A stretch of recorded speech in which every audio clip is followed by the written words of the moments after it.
That's the one thing I tell people and tell my clients. You know, when you're going, whether it's a warm-up or it's your very first set, it's the heaviest weight you ever put your hands on, so you lift like it. And I'm a prime example of that. The last one before this, the last deadlift before this one, where I pulled it like I can get it, and I hesitated, and it was heavy as all get out. And this one, I pulled it because the other one was like, that was so hard, I may not get this one if I do it again. So I had to get my mind right. Mental, always. Oh yeah, easy. Oh yeah. Oh.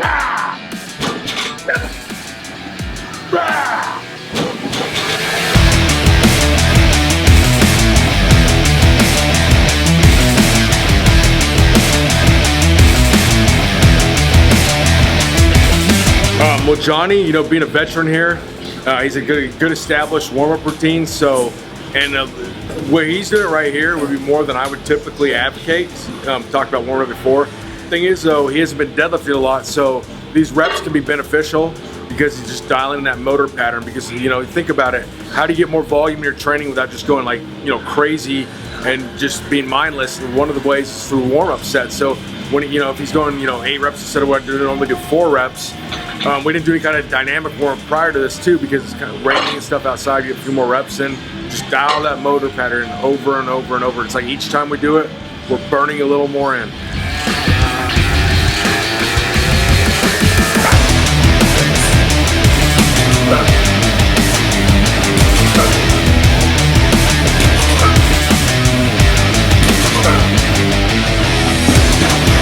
So with the belt, we talked before in the beginning of this, before we started this, about how the belt doesn't actually make you weaker if you get, because you're actually actively engaging your core as you brace against that belt. Using your belt is a skill. So don't just not wear it and think it's gonna show up meet day or max out day and gonna help you. You need some practice in it to maximize it, because you can hit beltless PRs all day long, throw it on and feel different. You know, pretty much successful deadlifter to complete stop and deadlifting pretty much non-existent except what you see on social media from other people, to getting back into it. And yeah, nerves are firing off left and right for the last 2 days.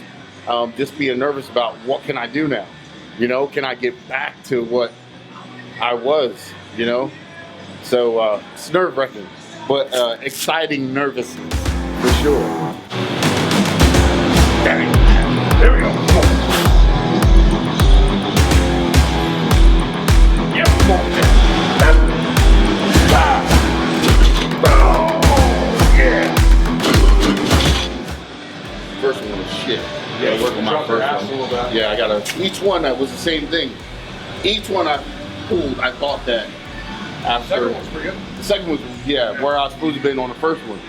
I gotta like stop that. And that's what I mean about, you know, stop and starting back.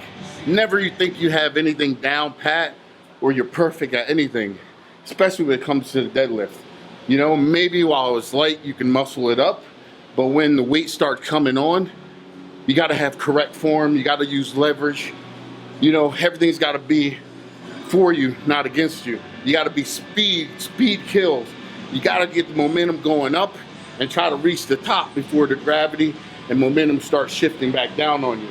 So speed is key, but form is even more of a key to be able to beat, you know, the gravity or time it takes for the momentum to go up and then settle back down.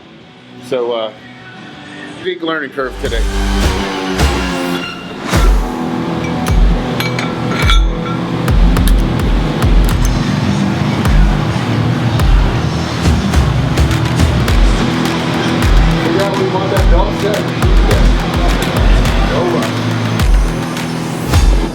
Come on, wrestle. Here we go.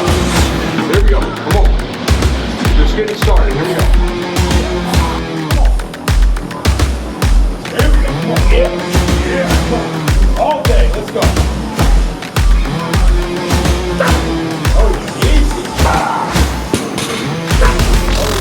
Oh.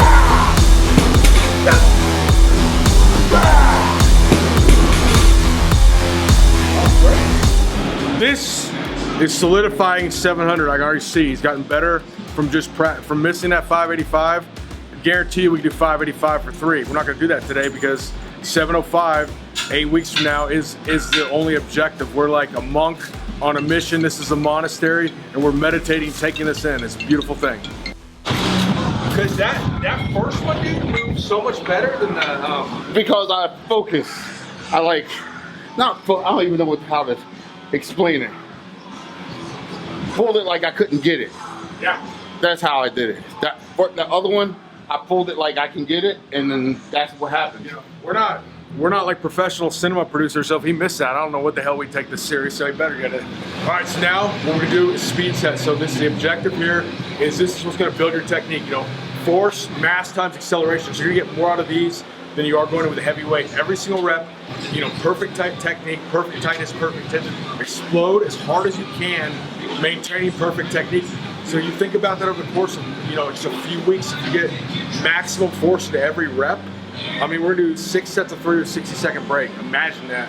If the intent to be explosive, you got 18 reps with max force without just totally frying your central nervous system. Wow. And I guarantee you 705, every set, every rep, perfect technique, compensatory, accelerate that way, you got it. There we go. Woo! Time to go to work. Let's go. Yep. Oh! That's slow, good. There you go. Doing pretty good. One was off. Going to 60-second rest interval. You know, he's a pulleys as fast as possible. Excuse the nomenclature, but this is a total no Vaseline style. And really watch. This is a mental struggle right now for me. This is new, not new, but new for me. And trust me, everybody go through it. And I've been through it before. I'm going through it now. It's a mental struggle, but you gotta fight, baby. You have to fucking fight.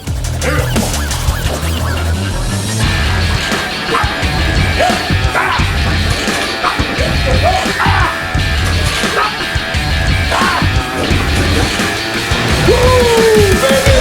This worked out. This worked out. Yep.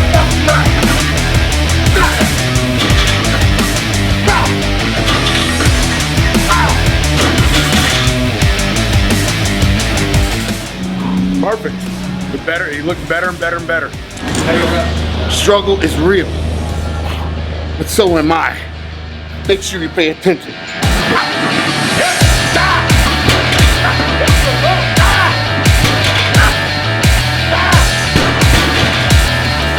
Holy shit! That's fucking awesome. Damn it. I might go home and kick the dog and slap my wife. Shit! Somebody call my mom.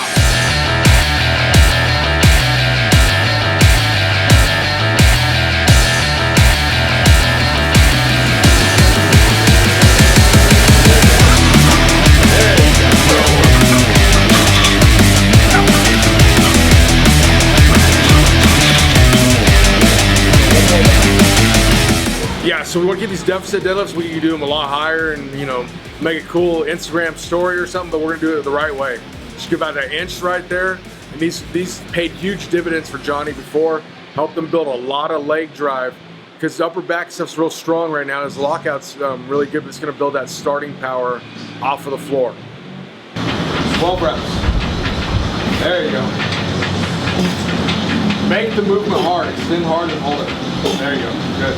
So with a deadlift 700 pounds, it's gonna be 700 pounds. You can't really like half-ass your way through it unless you're deadlifting 1,000 pounds or something. But if your max is 720, you can't half-ass a 700 pound deadlift. It won't come up.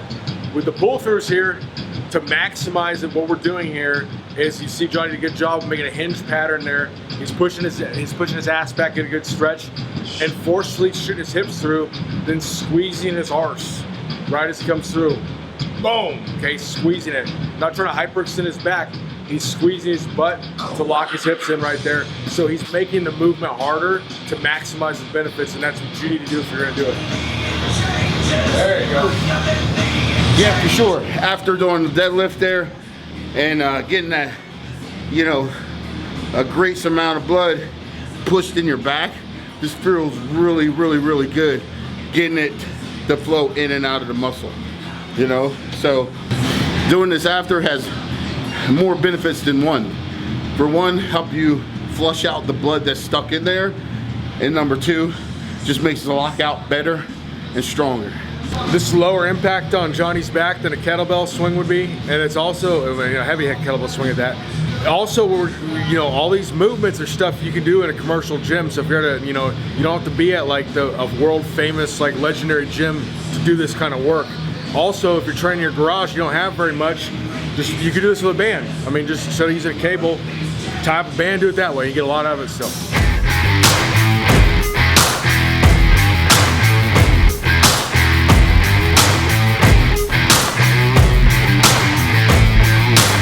Should have done a better job explaining. Let's get that. Just hold at the top. Yep. Stick that contraction for like a half second or so. Okay.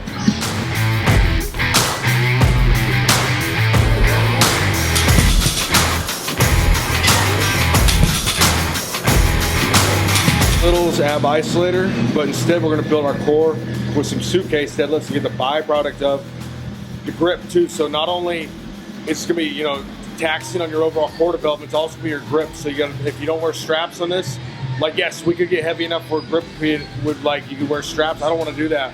I want to make this like a Swiss Army knife. We're getting both out of it, get a lot out of it. There you go.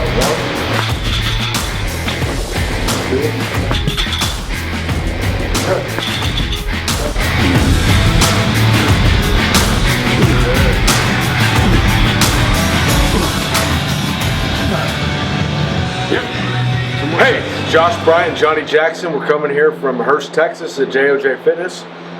Great first workout today. Once Johnny he got a little shaky with the 495. Once he got the 530, the work set, it was on from there. That's when you saw him like he got into the mindset he had to do to get it done. And you know, we did a lot of deadlifting today because Johnny reacts, you know, really well to lots of sets of deadlifts versus like, you know, tons of rows, this and that. As you saw, to the deadlifts, pull throughs, you know, leg curls, the pull-ups, and you know, the suitcase deadlifts, and that's a wrap. But we got, you know, look at how many deadlifts he did. He did a total of 10 work sets. He did the heaviest set, 6 speed sets, 3 deficits deadlifts. So I mean, got a lot of work there. So we don't want to overtax him with a bunch of rows and stuff on his lower back. So we opted for pull throughs. Great first day, and I'm pumped. And 705 will be coming in 8 weeks. Just like Josh said, first day of training. I haven't done this in a while. It's been a long time, guys. So if you watch, you saw my mental distraught of you know, focusing and, you know, getting back into that mindset. Is this what I do, and I'm the best at it? You know, I can't describe the mental struggle. The physical is a struggle, but having Josh here to my side, he wouldn't put nothing on the bar or suggest anything that I couldn't get. So I don't have to think about it. He's just telling me what to do, and I do it. So physically, I can get taxed out and be okay. Mentally, it's going to take a bit. He adjusted me time and time again. I still adjusted back out. He adjusted me back in. It took a little bit, but you know, it stuck, and we're going to keep on heading down this road. Like I said, it's a mental game right now, more than anything else for me. But Josh is, you know, turning me into the right direction, correcting me. It's somebody that I can trust, and you know, he's got my best interest in mind, so I can be confident and focus on what I'm doing. That's so important, to have the right trainer, to have your back and that you believe in, to head down that path and be successful. And they help instill this inside yourself. So at the end of my deadlifting, after getting adjusted and feeling comfortable, I got it. I'm not going to say I'm 100% in the groove. Nobody's ever perfect, but you know, watch week after week after week. It's going to get heavier. It's going to get better. It's going to get more intense. Woo! Get goosebumps just thinking about it. So it's on, baby, now. So stay tuned. Make sure you watch us, Johnnie Jackson, Josh Bryant. It don't get no better than this, baby.